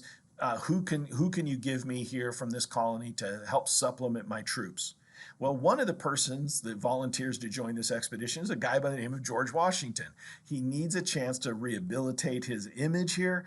He needs to be part of a winning side so it'll look better, so that he won't be stained by this real fiasco that he was a part of that launched this whole war in the first place. So he joins in. A lot of Virginians, even some people from neighboring Maryland, Pennsylvania, and North Carolina join in on this expedition, and they march out into the wilderness to deal with the French and their native allies. And as this clip shows, it is a disaster.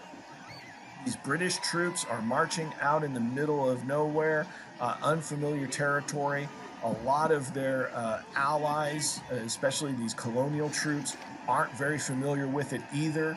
who is the French and their native allies. It's their territory, they're defending their lands, they start popping up out of nowhere, and they just decimate this British army. They virtually wipe out a series of small battles over the course of a couple of years.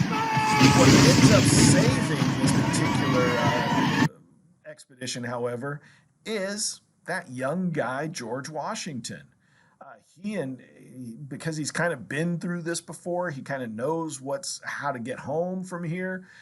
He actually takes command over what's left of this army and brings about half of it home, right? So now Washington does have a bit of a rehabilitation of his image. He does show that he can learn from his mistakes, that he's now gotten some real combat experience and done okay for himself. It would have been better if he could have salvaged a victory out of this fiasco, but at least he didn't lose everything, right? Didn't get captured again or killed. So it does kind of bode well that this guy Washington might have the makings of a good leader, but it's definitely not proven yet. And for the most part, this war is now over for George Washington. He'll be stuck in the colony of Virginia. He's not going to get that commission in the British Army. He hasn't done well enough. The only person that might have given him that commission was Edward Braddock, and he's going to die in one of these battles here on this expedition. So for George Washington, this war is effectively over. But it's not for everybody else. The first 4 years of this war, from 1754 to 1758, is actually a bit of a disaster for Britain. Just like Braddock's expedition is wiped out, the British are getting pushed back everywhere. Their colonies are safe, but they have to spend a lot of energy, a lot of men and money to protect those colonies, especially in the Caribbean. They try to invade France, they fail miserably. They try to get their allies like the Prussians and the Netherlands in Europe to help them defeat France, but those battles have gone badly.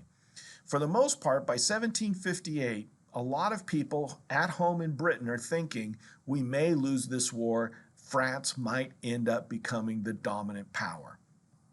And then somebody new comes along. His name's William Pitt. He becomes the Prime Minister of Great Britain in 1758. And with the support of the king at the time, King George II, he proposes doing something different. William Pitt, the Prime Minister of Great Britain, says, instead of trying to defeat France in Europe, where they have a big population and a lot of money, even with our allies, it's not really possible to take over France. Let's do the opposite. Leave France alone in Europe and take everything else away from them. Take their islands in the Caribbean, take their possessions in Asia, take North America from them. Because that way, if they don't have an empire, they'll have less money, they'll have less power, and we'll have all of those resources. We'll have all those riches for our empire. So in 1758, that starts. This guy, William Pitt, starts raising new armies, building new navies to transport those armies and start taking the French Empire from the French. They take India in Asia, they take islands in the Caribbean, and then they turn their attention to North America.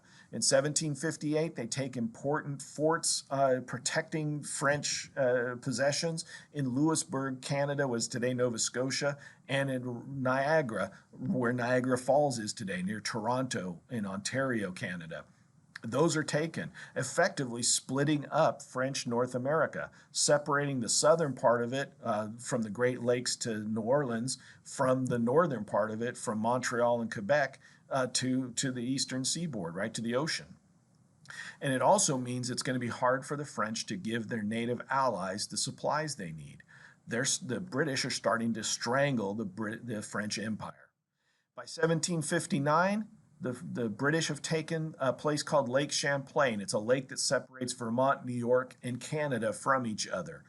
Now that's in British control and means that the cities of Montreal and Quebec, these two big important French cities in North America, now can't communicate with each other. They can't help each other out or their native allies. So slowly but surely, the British are kind of isolating and strangling individual parts of the French Empire, constantly raising new armies and attacking and taking over the French Empire. It's big, it's expensive, but it's also working. And then comes the big moment. In 1759, a British army is sent to North America under the command of a young general. He's just in his 30s by the name of James Wolfe. His job is to take the French city in North America, Quebec, from the French. Now, the French have decided that this is an impenetrable fortress, that there's no way it can be taken by any enemy as long as there's Frenchmen there to defend it. But James Wolfe lands his army in New England and looks at this and decides, well, this is going to be tough, but if I can get enough people, raise enough colonial troops, maybe I can take Quebec. Maybe I can defeat the French. So he raises a bunch of troops in New England. He doubles the size of his army. He's got about 6,000 men now, about 3,000 British troops and about 3,000 colonial troops to work with them. And those colonial troops point something out to Wolfe, that the French don't actually guard all the different ways to attack this city, that there is one dangerous way that they can move their army up secretly, get in behind the French, and possibly take the city. Wolfe, to his credit, listens to these American colonists and says, okay, let's do it. He takes a big gamble. There's a chance that this could end in disaster, but it doesn't. In the end, James Wolfe and his army take Quebec from the French. About 1/3 of all French people living in North America are now captured and under British control. Now, it does come at a cost. The French fight hard. It is a big battle. And James Wolfe himself is killed during the battle, leading his troops, rallying them for one last push to take over the city. But they do win. The British do win. And again, 1/3 of the French people in North America are now under British control. And even though James Wolfe is killed in this battle, his army is still there, about 4,000 or 5,000 men strong. And they have a new commander that says, okay, let's go take the next French city of Montreal. And the next year, they do that as well. So for the most part, half of the French people living in North America are now under British control. France has lost most of North America. It's lost most of the Caribbean. It's lost all of its possessions in Asia. Things have gone really badly for the French. In the end, the French realize one thing.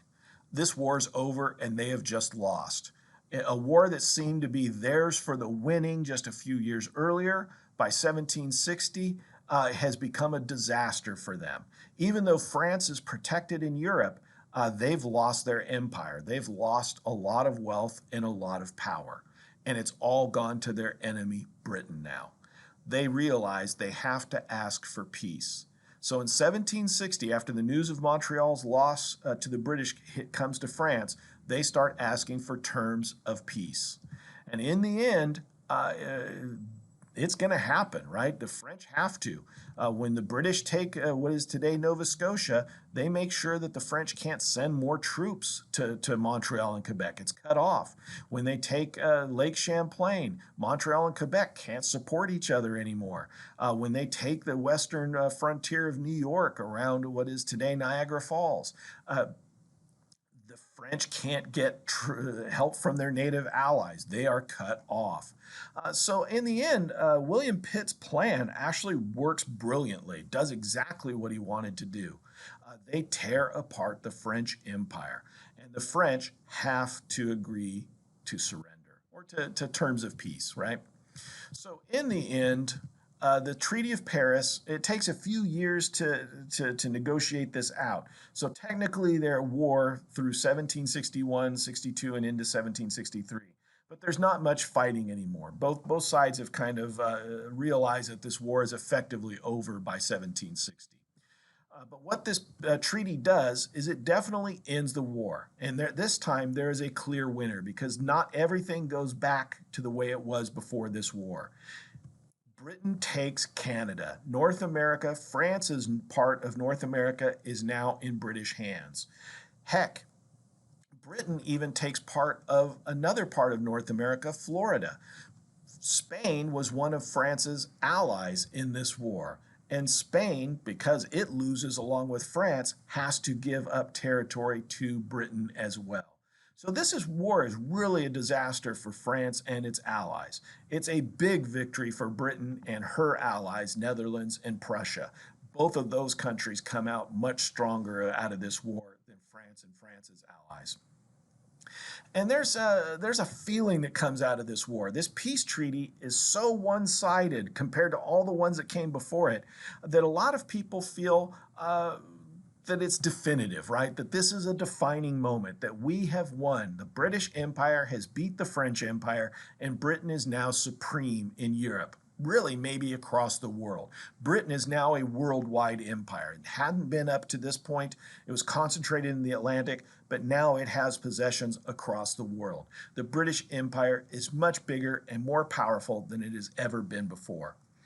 And an American artist actually tries to capture the sense of what all of this is that's happening here. He paints a painting in 1770, and that year is going to be really important to us, okay? It's about 7 years after this war is over, but things have already started to change. As a matter of fact, the relationship of Britain and some of her colonies has changed tremendously when this guy, Benjamin West, paints this painting in 1770. But he's trying to invoke something in this painting, Benjamin West is. He's trying to remind people in 1770 of what had happened just a few years earlier at the end of the 7 Years' War. The painting is called The Death of James Wolfe. This incredibly popular British officer, right? So what Benjamin West is trying to do in this painting is he's trying to capture this moment when Wolfe dies just as he hears that they've won and taken the city of Quebec. You see Quebec in the background there on the left side over the shoulders of these soldiers kind of burning in the distance, right? That's the fight that's still raging as the British soldiers are starting to push the French and their natives out of the way. In the meantime, Wolfe has been mortally wounded and lies dying on the battlefield. A British doctor in a blue jacket is trying to attend to him, but he sees that it's just too much. Some of Wolfe's commanders, his lieutenants, the people that run the army for him, they're crouched by his side, anguished over the loss of their popular commander. But what Benjamin West kind of points out here in this picture is that it's not just British soldiers and British officers that are there. Yes, there's a British soldier on the right-hand side that can't believe his commanding officer is dying. But look at some of the other people that are there. Sure, there's lots of people in red coats, the traditional uniform of the British Army at the time. But who's this in the lower left-hand corner that's crouching down? That's one of those native allies that fight occasionally with the British against natives and the French who are against them, right? Who's the person in the green jacket over here? Well, that's one of those American colonists. So my question to you here is, what is Benjamin West trying to say by including not just British soldiers and British officers, but American colonists and Native Americans in this picture? What's he trying to say? What should we get from this, right? It's a work of art. Art's supposed to invoke things to us. Art's supposed to bring out emotions in us, right? So look at the colors here. What does Benjamin West want us to notice? What should we feel by looking at this? So is he trying to get us to be angry or hate the French more than we already do as British subjects? Maybe not, right? Is it sadness at the terrible cost of this war? Well, I think there might be some of that, right? That again, here's a very popular person. He's obviously loved by his troops, and he's dying on the battlefield. So I think sadness, especially with the somber tones in the background, the dark skies, that he is trying to convey that there has been loss in this war, that it has been a struggle, and it has cost Britain quite a bit to win this war. I don't think it's hope that the war will be won, because we know that Britain wins. When he's doing this painting in 1770, it's not a question if Britain will win the war. It's already known that Britain's going to win the war. So that's not what he's trying to do. But I do think by including these other people, American colonists, Native Americans in this painting, he's trying to point something bigger out. Yes, this war cost a lot and it was hard. But at the same time, we won. How did we win? By coming together. James Wolfe's army took Quebec not because it was just a British army, but because there were American colonists there were natives fighting for the British there, that it was a coalition that won this war. By Britain coming together, all together, her empire completely, she was able to beat France. And the timing of this is absolutely critical here, right? Again, this painting was done in 1770. Think about what's happening in 1770 when he's doing this painting. He could do a lot of different subjects. He chooses this one, right? He wants to remind people of this moment. So in 1770, it feels like the British Empire is starting to fall apart just a few years after this monumental victory.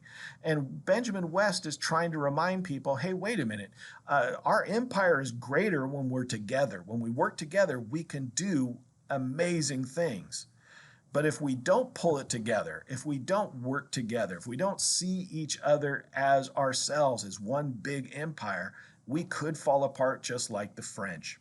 And that's kind of what he's trying to say here, right? He's trying to remind American colonists how proud they were to be a part of the British Empire, how victory had actually been won, not by the colonists fighting by themselves, but by the colonists fighting with Britain. He's also reminding Britain that they wouldn't have won this war without those colonists, right? That it took the entire empire working together to make this happen. So that's kind of a big moment here, right? Something important has happened. And definitely, if you're French, you know you've lost this war. These two maps really point this out. On the left-hand side, we have kind of a depiction of what France claimed. Now, again, they don't really control that much territory, but the French do claim this amazing amount of territory in North America. But now, because of this war, well, what they're reduced to, what they have left, is on the right-hand side. They have half of one island in the Caribbean and a couple other tiny little islands. They've lost everything else. What they've got left is what will eventually become the nation of Haiti. So for France, this is an unmitigated disaster. Who's not a disaster for? Britain. Britain goes from controlling just a small part of North America to controlling half of North America. And the idea is now there's all this room, these colonies can grow. Heck, we can take more of the territory from Spain if we want. We can really take over. For this colonists, this is exactly what they wanted. Now there's nobody out west to stop them. There's no French supporting the natives anymore. All the colonists have to do is keep moving out west. There'll always be new lands, cheap lands that they can sell to these people moving into the colonies. They're going to grow and thrive now that they've won this war. So for Britain, this is a complete game changer. It announces your presence as a world power now. And really stop and think about that, right? In 1607, the British were struggling to keep just one little tiny community alive in North America. Now, 150 years later, they control half of North America. So it is a remarkable change of fortune for the British. It's also a remarkable change of fortune for the French, right? They controlled a huge chunk of North America. They were one of the powers to really deal with in Europe, and now their power has been checked. Britain seems to be on the rise here and in the kind of the seat, driving force in Europe. And if you're France, this is a humiliating loss to you. And there is kind of this idea that maybe, possibly, you'll want to get even with the British eventually. That you're looking for a chance for revenge. Revanche, as they say in France, right? This is your chance. You're going to look for any opportunity you can down the road to do to Britain what they've done to you. You may not be able to do it on the same level, but you want to hurt Britain if at all possible. So we've really set ourselves up for the future here after this war that was started by a young Virginian by the name of George Washington, leading an expedition very poorly out into the wilderness and starting this conflict.